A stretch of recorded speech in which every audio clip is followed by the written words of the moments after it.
Shalom, selamat bertemu kembali Sobat STTEI bersama saya dalam acara Ragi.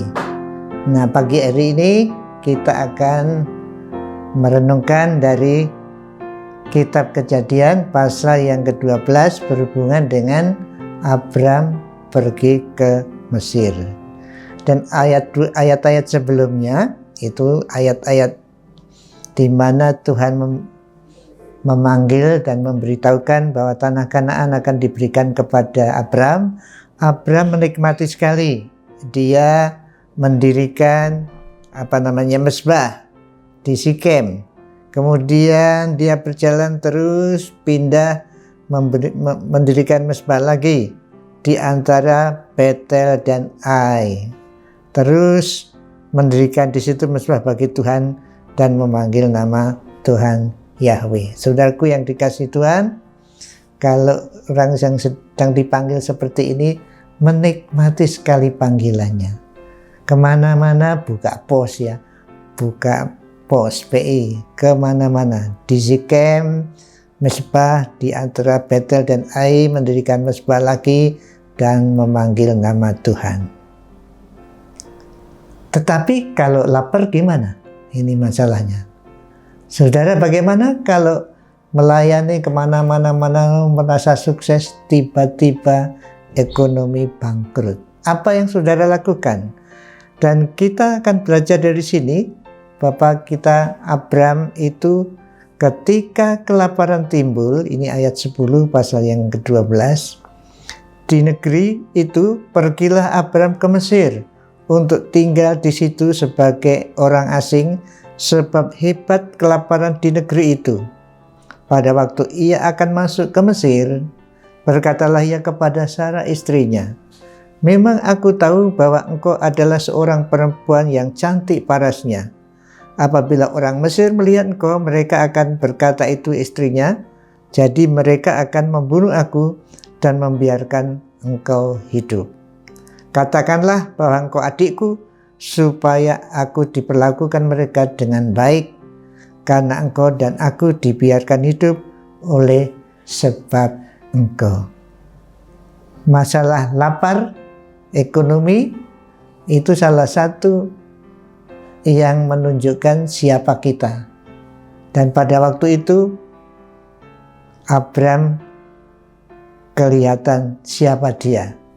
Jadi kalau Bapak lapar, kita lapar, itu sesungguhnya siapa kita itu dapat dilihat di situ.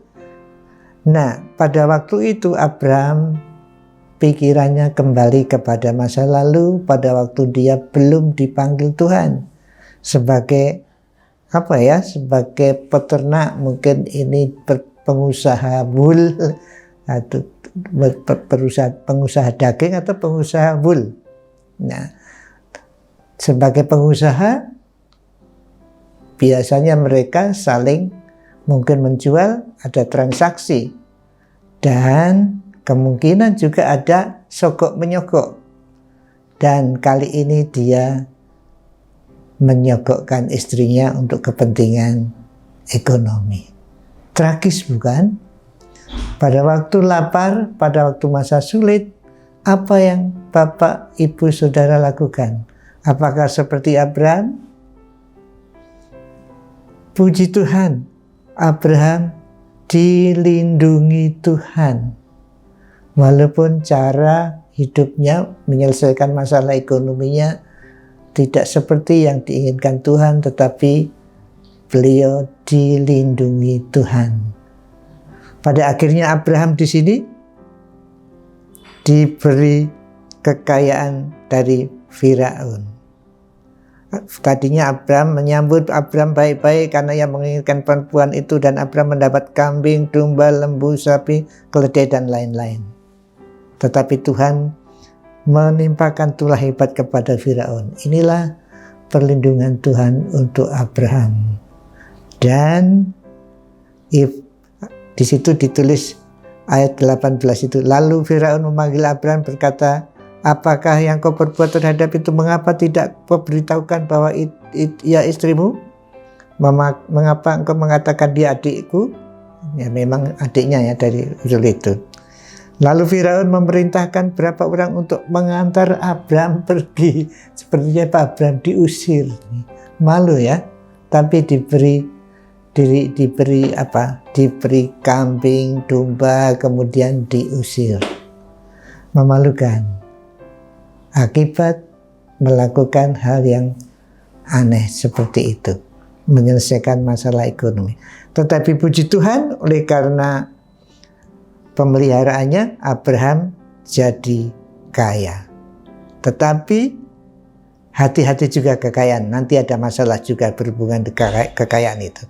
Namun yang kita lihat di sini, sesudah itu maka pergilah Abraham dari Mesir ke tanah Negeb dengan istrinya dan segala kepunyaan, dan Lot pun bersama-sama dengan dia. Adapun Abraham sangat kaya, ini dapat dari Mesir tadi ya, banyak ternak, perak dan emasnya. Ia berjalan dari tempat persinggahan ke tempat persinggahan dari tanah Negeb sampai dekat Betel, di mana kemah mula-mula berdiri antara Betel dan Ai. Ke tempat mezbah dibuatnya dahulu di sana. Disitulah Abram memanggil nama Tuhan.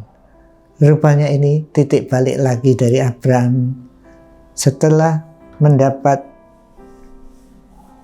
harta tapi dengan malu diusir seperti itu, dia kembali kepada Tuhan. Kembali kepada mezbah dulu, di mana dia menyerahkan hidupnya. Dia berterima kasih kepada Tuhan atas panggilan itu. Kembali kepada panggilan mula-mula, dia memanggil nama Tuhan.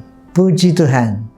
Bapak Ibu Saudara sekalian, mungkin Bapak Ibu mempunyai masalah ekonomi, khususnya di pandemi ini.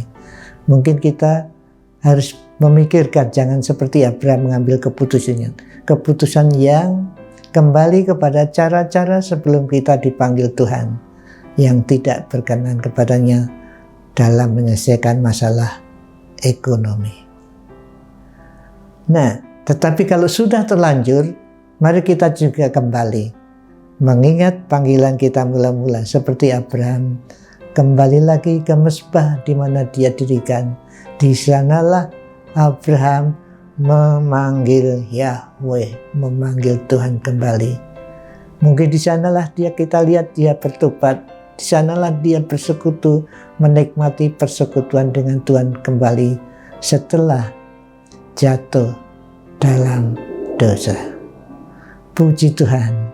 Mari kita terus mengingat akan Tuhan. Walaupun kemungkinan saudara jatuh, marilah kita kembali bertobat kepada Tuhan. Tuhan yang memelihara saudara dan saya.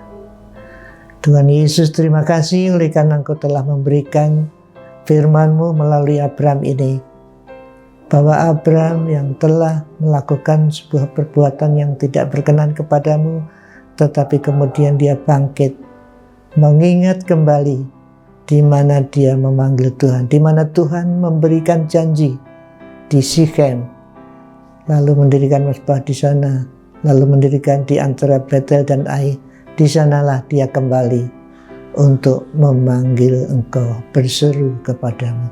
Terima kasih atas firman-Mu ini. Biarlah kami hari ini mengingat pemeliharaan-Mu dan menyelesaikan masalah dengan melibatkan Engkau.